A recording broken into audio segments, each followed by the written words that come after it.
احمد رحمۃ اللہ کہتے ہیں کہ میں ابو سلیمان رحمۃ اللہ علیہ کے ساتھ حج کو گیا، جب احرام باندھا جا شروع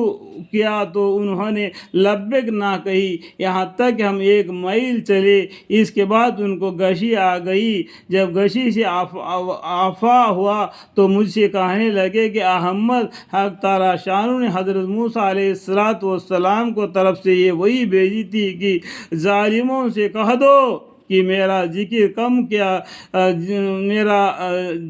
کم کیا کرے، اس لیے کہ جب آدمی اللہ جل شانہ کا ذکر کرتا ہے تو اللہ جل شانہ کے ارشاد ہے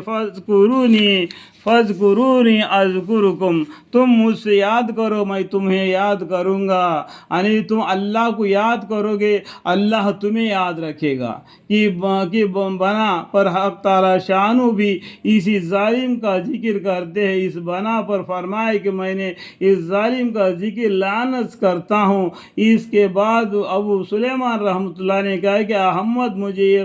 یہ بتایا گیا کہ جو شخص ناجائز اموال کے ساتھ حج کرتا ہے اور لبیک کہتا ہے تو حق تعالیٰ شانہ فرماتے ہیں کہ لا لبیک اللہم اغفر لی، تیری لبیک مقبول نہیں اللہم اغفر لی، جب تک ان ناجائز اموال کو نہ چھوڑ دے۔ یعنی حج کو جانے کے بعد میں حج کا ارکان کیا ہے ہم کو یہاں پر سکھلاتے ہیں، وہاں پر بھی اسی طریقے سے رہنا چاہیے اور اس میں حرکت الٹے سلٹے کام نہیں کرنا، اور وہاں پر کوئی پیسہ کمانے کے لیے، وہاں پر کوئی تجارت کرنے کے لیے، وہاں کا مال کوئی لانے کے لیے اس طریقے سے الٹے سلٹے کام نہیں کرنا۔ ہم گئے حج کے لیے، حج کا ارکان کیا ہے آپ کو آلریڈی یہاں پر ٹریننگ دیا جاتا ہے، اسی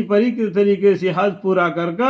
اللہ کی رحمت کا سایہ میں اللہ سے اپنے گناہوں کو معاف فرما کر، جیسا کہ ماں کے پیٹ سے ابھی پیدا ہوگا ہے اس طریقے سے واپس حاضری